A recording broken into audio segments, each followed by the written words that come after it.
မိတ်ဆွေတို့ကရောခုလိုမျိုးခံစားနေရလားကျွန်တော်တို့ရဲ့ပတ်ဝန်းကျင်ကိုကြည့်လိုက်ရင်မနဲ့ဆိုအရာထပြီးရင်ယုံတော့ပြန်လာတော့ကျွန်တော်တို့ဖုံးကြည့်မယ်ပြီးရင်အဲ့ပတ်ကျွန်တော်တို့ဘလို့ကုံတော့မှန်းတော့ကျွန်တော်တို့မသိလိုက်ဘူးဒီလိုနဲ့ပဲနောက်ပတ်မန်ဒေးရောက်တော့ခါတန်းတို့ပဲကျွန်တော်ယုံတော့ပြန်လာတော့ဖုံးပုံမယ်ဒီလိုတန်တရားလေးနဲ့လာတွေကုန်နှစ်တွေကုန်ပြီးအသက်တွေပဲကြည်လာတယ်စိတ်မကောင်းစရာကအဲ့ဒီလိုနဲ့ပဲကျွန်တော်တို့ရဲ့အိမ်မက်တွေတဖြည်းဖြည်းပျောက်ဆုံးသွားရတာပါပဲဒါကြောင့်ကျွန်တော်တို့လောအသက်20ကျော်အရွယ်တွေမှာအပေါ်ဆုံးအရာကဘာလဲဆိုတော့အချိန်ပါပဲအသက်အရွယ်လေးနဲ့ရလာတဲ့အခါမှာဘဝမှာတာဝန်ယူစရာတွေအများများလာလိမ့်မယ်မိသားစု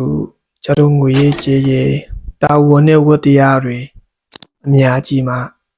အများကြီးပါပဲအဲ့ဒီချိန်ကျမှငါစူးစမ်းအောင်မှပဲဆိုပြီးတော့ထားလို့ရင်တေးချတယ်ပေးဆက်ရမယ့်အရာတွေစတေးရမယ့်အရာတွေအများများတော့ပါလိမ့်မယ်ခုချိန်မှာကျွန်တော်တို့လူငယ်တွေအနေနဲ့ဘယ်လောက်ပဲမှဘဝပြတ်သွားလောက်တဲ့အမှားမျိုးမဟုတ်ရင်တော့ကျွန်တော်တို့ပြန်ထားလို့ရပါသေးတယ်ကျွန်တော်တေချာပေါက်တစ်ခုပြောနိုင်တာကတော့ခုချိန်မှာကျွန်တော်တို့ရှောက်ချင်တဲ့ career လမ်းကြောင်းတစ်ခုလားကျွန်တော်လေ့လာခြင်းနဲ့ပါတာရက်တစ်ခုလားစံတက်ခြင်းနဲ့စီးပွားရေးတစ်ခုလားအကုန်လုံးကိုစံတက်ခွင့်ရှိတဲ့အကောင်းဆုံးအချိန်ပါပဲအခုကတည်းကစူးစမ်းထားမှသာအရှိမကြုံလာမဲ့စိန်ခေါ်မှုတွေ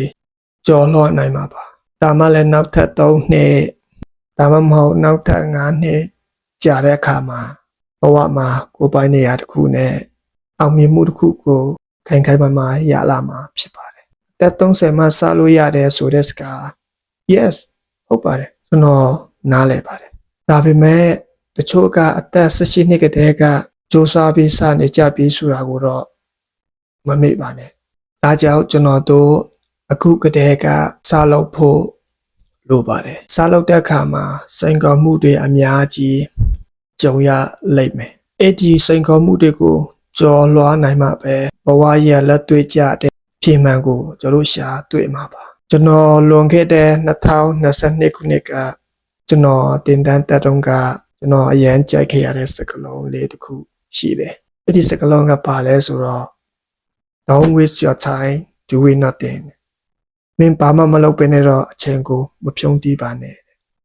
ကျွန်တော်အဲ့စကားလုံးကိုအရန်ကြိုက်ခဲ့တယ်ခုကြည့်နေတဲ့မိတ်ဆွေတို့ကလည်းကျွန်တော်မသိဘူးဆိုရင်တော့အခုခေတ်ကအင်တာနက်ခေတ်ကြီးပဲလေတီဗီသားသူတွေဘလို့အလုပ်လုပ်လဲရှာဖွေလေ့လာလို့ရတယ်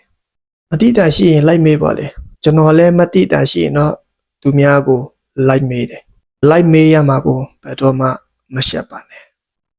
ကျွန်တော်တကယ်ရှက်ရမှာကကျွန်တော်မသိပဲနဲ့မတတ်ပဲနဲ့တိတယ်တက်တယ်ဆိုပြီးတော့အန်ဆောင်နေတာမျိုးကမှတကယ်ကိုရှက်စရာကောင်းပါတယ်။ဒါကြောင့်ကျွန်တော်တို့လူငယ်တွေမှာအပေါ်ဆုံးအရာကတော့အချိန်ပါပဲ။အချိန်တွေရှိနေတော့အခွင့်အရေးတွေရှိနေတော့မှဘာမှမလုပ်ပဲနဲ့တော့မနေပါနဲ့။ကျွန်တော်အခုပဲစတင်ကြည့်လိုက်ပါ။ပထမဆုံးခြေလမ်းကတော့ခက်ရင်တော့လူတိုင်းကခက်မှာပဲ။ကျွန်တော်အပါဝင်ပါလေ။ကျွန်တော်ပထမဆုံးဗီဒီယိုရတုန်းကဆိုကျွန်တော်တော့တကယ်ကိုခက်ခဲဆုံးအရာတစ်ခုပါပဲအားတဲ့ချိန်လေးနဲ့ဒီလိုပဲဖြစ်တန်းလာခဲ့တော့ပေါ့လေဒါကြောင့်ကျွန်တော်တို့အသက်20ကျော်လူငယ်တွေမှာတော့အပေါ်ဆုံးအရာကတော့အချိန်ပါပဲစတင်ဖို့ကိုမကြောက်ပါနဲ့နောက်ဗီဒီယိုမှာပြန်တွေ့ကြမယ်